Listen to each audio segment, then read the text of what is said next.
Your toilet works a shift you have never once watched. Somewhere around 11 at night, the last flush goes down. The tank refills, and then for the next 7 or 8 hours, that bowl just sits there. Nobody touches it. Water stands perfectly still against the same inch of porcelain, hour after hour. And while you are asleep, that standing water is doing work. It is laying down minerals as it evaporates, letting soap film and body oils settle out and stick, growing a little community of bacteria at the waterline. 7 or 8 hours of unpaid labor every night, and all of it working against you. Now, here is what nobody in the cleaning aisle wants to point out. Those hours are already on the clock. You are not adding time to your day or buying a longer night. That shift runs whether you use it or not. And right now, it is building the exact ring you spend Saturday morning scrubbing off. Put half a cup of the right powder in that bowl before bed, and the same 8 hours flip sides. They stop building the ring and start taking it apart. I am going to give you the whole method tonight. The dose, the one brush pass that matters, the 3-night reset for a bowl that already has a crust on it. And at the end, I'm going to give you a 2-minute test you run tomorrow morning that tells you something. The label on every bottle in that aisle will never tell you whether borax is even the right tool for your bowl, or whether you have been buying the wrong product for years. Let me back up, because this whole thing rests on one piece of understanding that almost nobody has. That ring at your waterline is not one substance. It is 2, packed together, wearing 1 coat of paint. Think about a brick wall. You have got brick, and you have got mortar holding the brick together. 2 different materials, 2 different jobs. And if you want that wall to come apart, you have to know which one you are attacking. Your toilet ring works the same way. The brick is mineral, calcium, and magnesium that came out of your water supply and hardened onto the porcelain as the waterline evaporated and refilled, a few thousand times. The mortar is organic. Soap residue, body oils, cellulose fiber from paper, and a thin living film of bacteria that feeds on all of it. 2 materials, 2 completely different chemistries. And every product in that aisle is sold to you like your ring is one thing. Borax is alkaline. Sodium tetraborate is the proper name for it. Sodium and boron and oxygen. A mineral salt they dig out of dry lake beds. Dissolved in water, it pushes the pH up around 9.5. And alkaline chemistry is very, very good at one specific job. It breaks down fats and oils. It turns grease into something that dissolves in water instead of clinging to a surface. That is the same reaction that has been making soap out of animal fat for 4,000 years. And it is what happens overnight in your bowl. The organic mortar in that ring comes apart. And I want to be square with you about the other half. Because a lot of folks online will tell you borax dissolves limescale. And that is not how the chemistry works. Limescale is calcium carbonate. Calcium carbonate is itself alkaline. Putting an alkaline powder on an alkaline mineral does very little. Dissolving that stuff takes acid, and I have got a whole other approach for that. So why does the borax soak work so well anyway? Because the mortar was holding the brick.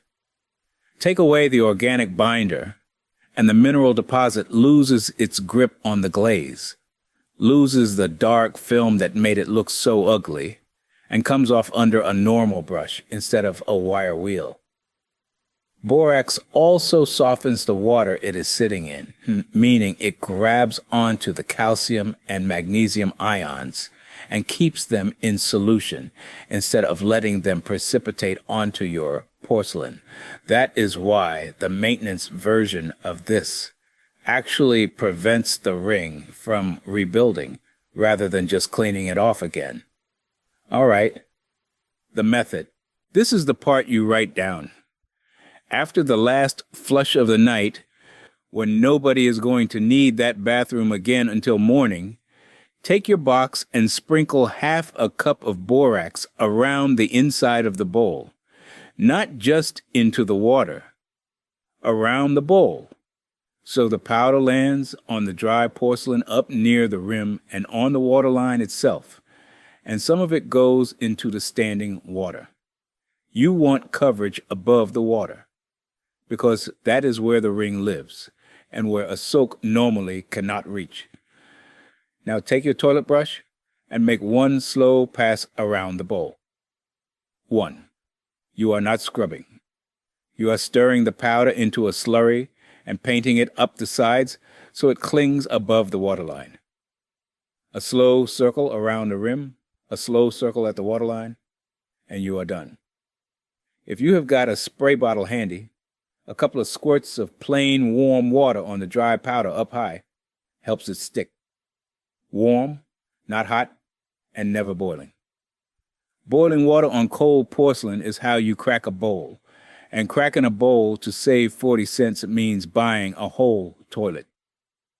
Then close the lid and walk away. That is it. That is the entire nightly job, and it takes about 20 seconds. The next 7 or 8 hours are doing the work your shoulder has been doing badly. In the morning, before the first flush, take the brush and make one easy pass, not a scrub. A pass. What was welded on last night comes away like wet chalk in soft flakes and streaks. Flush once. Look at your waterline. The ring is lighter or gone. The cloudy haze on the porcelain is gone, and that faint, sour smell that lives in an old bathroom went down the drain with it. Now let me deal with the bowl that is already in bad shape. If you have got an established ring in hard water country, the kind with actual texture to it, half a cup and one night is not going to erase years of buildup. You do a reset. 2 or 3 consecutive nights. Same routine each time.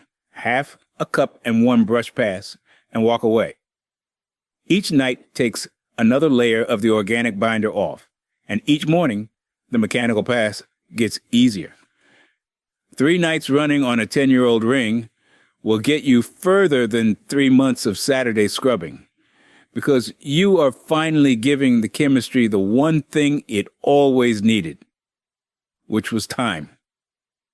After the reset, drop your dose. This is the part people get wrong. Once the ring is gone, you go to about a quarter cup. Once a week, same overnight routine.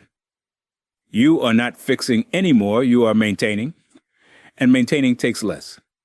That quarter cup keeps the hardness ions from grabbing hold and keeps the organic film from ever establishing, and a bowl on that schedule does not rebuild a ring. It just stays the way it looks the morning after your 3rd night. That is a complete fix, start to finish. And it is 1 page out of my book, 100 Old House Fixes that save you thousands. The whole book works the same muscle. Knowing enough to ask a contractor a real question instead of nodding along. And knowing which calls you never needed to make. Link is down in the description, or scan the code on your screen. Now step back from the toilet for a second and look at the bathroom around it, because the same logic runs the whole room. Every product in there is sold on speed. Spray, wait 5 minutes, wipe. That is not a cleaning instruction. That is a marketing constraint. Nobody buys a bottle that says wait 8 hours because it does not feel like value. So the formulas get stronger to make up for the short contact time, and stronger costs more. And now you're paying $5 to $8 for aggressive chemistry to compensate for the fact that you are not willing to wait. Time is free. It is the only ingredient in this whole operation that costs you nothing. And it is the one nobody sells. Now, the honest part, and this is where I part company with most of what you will read about this online. Borax is not a universal solvent, and anybody who tells you different is selling you something. There are 3 specific things in a toilet bowl that borax will not fix, and knowing which one you have got saves you from repeating a treatment that was never going to work. The first is rust, orange or brown staining, usually running in a streak down from the rim jets or pooling in the trap, and that is iron in your water supply oxidizing onto the porcelain. Alkaline chemistry does nothing to iron oxide. What lifts rust is oxalic acid, and the cheapest reliable source of it is a can of Barkeeper's Friend Powder, about $3 for a 12-ounce can at any grocery store. And I want you to hear the word powder there, because the same brand sells a liquid toilet bowl cleaner that is a completely different chemical, hydrochloric acid, much more aggressive. For a rust stain, the powder can, sprinkled onto a damp sponge, worked in small circles, rinsed off within a few minutes. Do not let oxalic acid sit and soak the way you let borax sit. It is a stronger acid than the citric or lactic stuff, and it wants to be scrubbed and rinsed, not left overnight. The second is the pink ring. If you have got a ring that is genuinely pink or salmon colored, that is not a mineral and it is not a stain. That is a bacterium called Serratia marcescens, and the pink color is a pigment it produces. It lives in damp, low-use bathrooms, feeds on the phosphorus and fat residue in soap, and it comes in through the air, not through your water. Borax will knock it back because you are removing its food supply, but it is not a disinfectant, and it will not kill the colony. Pink ring wants a proper bleach or disinfectant treatment in the bowl, 10 or 15 minutes of dwell, done on a separate day from your borax night. Not the same night. I will explain why in about 90 seconds, and it matters. The third is concrete hard scale. If you have got a bowl in serious hard water country that has been neglected for a decade, you may find that after the borax nights, the color and film are gone, but there is still a genuine ledge of mineral sitting there. That is calcium carbonate, and it needs acid. Citric acid powder from the canning aisle works, so does plain white vinegar for lighter deposits, and after the acid has had its own overnight sit, you finish the job mechanically with a wet pumice stone. And I need to give you the pumice rules, because the internet hands out that tip like it is free, and it absolutely is not. Pumice is safe on vitreous china, which is what a standard modern toilet bowl is made of, because the stone is softer than the fired glaze and harder than the mineral deposit. That is the whole trick. But it only holds if both the stone and the porcelain stay soaking wet the entire time. A dry pumice stone on a dry bowl is sandpaper, and the gray scratch marks it leaves are permanent. Soak the stone 30 seconds in the bowl water before you touch anything. Keep re-wetting as you go, use light pressure, and let the gray paste that forms do the polishing. Never put pumice on a colored or older matte finish fixture, never on a plastic toilet seat, and never on chrome. And if you are not certain what your bowl is made of, test it on a hidden spot down low near the trap before you touch the waterline where everyone can see. Now, the safety, and this is the one rule in this whole video that I will not soften. Never combine borax with an acid bowl cleaner or with bleach in the same bowl on the same night. Not layered, not one after the other. Not left overnight and topped up in the morning. This is a general rule about bathroom chemistry, and it exists because bleach mixed with acid releases chlorine gas. And a bathroom is a small room with a closed door and poor ventilation. Read the back of any acid bowl cleaner, and it says the same thing in the fine print. One product at a time. Flush thoroughly between treatments, and give it a day. If your bowl needs both a borax night and a disinfectant treatment, do them on separate days with a flush and a rinse in between. There's no version of this where mixing saves you enough time to be worth it. Store the box up high and dry, away from kids and pets. Borax is a mineral salt, not a caustic, but it is not food and does not belong within reach of a toddler or a dog. Wear gloves if your skin runs dry or sensitive, because alkaline powder pulls oil out of skin the same way it pulls oil off porcelain. And on septic, let me give you the honest version rather than the internet version. Half a cup once a week going into a properly working septic system is roughly the same amount of borax as one load of laundry, and it dilutes into a tank holding 1,000 gallons or more. That is fine. Where I would slow you down is the reset. If you are on septic, do your 2 or 3 consecutive nights and then stop. And do not get into a habit of running a full cup every single night for weeks. Because sustained alkaline dumping is the thing that actually pushes tank pH out of the range your bacteria want.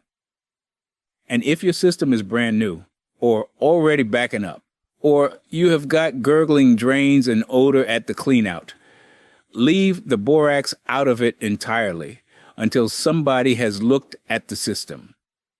A struggling tank does not need one more variable. Let me do the money, because this is where the whole thing stops being a cleaning tip and starts being a household decision. A 65-ounce box of borax runs about $6 to $8, and I want to correct something that gets repeated a lot. That box does not hold a year of treatments. It holds somewhere around 8 or 9 cups of powder. So at half a cup, you're getting 16 or 17 treatments out of it. And at a quarter cup maintenance dose, you are getting better than 30. Weekly at half a cup, that box lasts you about 4 months. At the maintenance dose, closer to 8. Per treatment, that is about 40 cents at the half cup. About 20 at the quarter. Call it a nickel a day to keep a bowl looking the way it looked the day it was installed. Now, put that against what it replaces. A specialty bowl gel runs $5 to $8 and gets bought again every few weeks because the ring keeps coming back, because the product never had time to work. 12 of those a year is $80. And the result people are actually chasing when they finally give up and call somebody. A bathroom that looks reset runs $30 to $80 for a single room and $250 to $600 for a whole house deep clean. Those are the kind of numbers that make an accountant wince, and the underlying job is a powder that costs you 40 cents and 20 seconds. Let me hit the questions I know are coming. The bowl still looks cloudy after one night. That is normal on a first treatment and means you have more layers than one night can take. Run it 2 more nights before you judge it.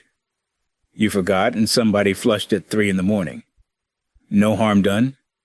You just lost the dwell. Do it again tonight. The borax settled into a pile in the bottom of the bowl. Cold water does not dissolve borax quickly, and that is genuinely useful to know. Warm tap water first, then the powder, then your brush pass, and it stays in suspension instead of sitting in the trap doing nothing. You have a low-flow toilet with a small water surface. Even better.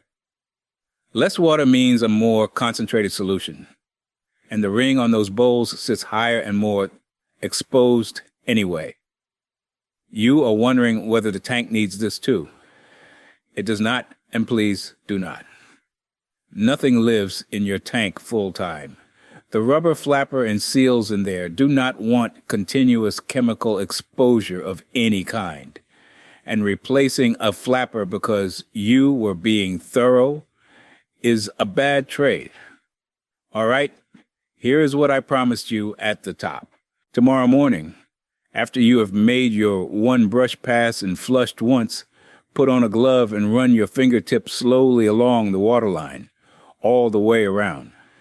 2 minutes, no tools, nothing to buy. If it comes back smooth, glassy, no catch under your finger anywhere, then the ring in your bowl was organic. Film, oils, biofilm, mortar with barely any brick in it. Borax is not just a good option for that toilet. It is the complete answer, permanently. Quarter cup weekly, forever, done. If your fingertip catches on a ridge, a lip you can feel even though the color's gone, then you have mineral scale under there, and no amount of alkaline chemistry is ever going to move it. Borax cleaned the film off the top of the deposit and made it look better. But the deposit is still there, and it is going to keep collecting film until you dissolve it. That bowl needs one acid treatment first. Citric acid or vinegar with its own overnight site, and then the borax schedule keeps it from coming back. That is the whole reason people buy product after product and stay frustrated. Nobody ever told them to check which problem they had. They just kept buying whatever was on the end cap and hoping.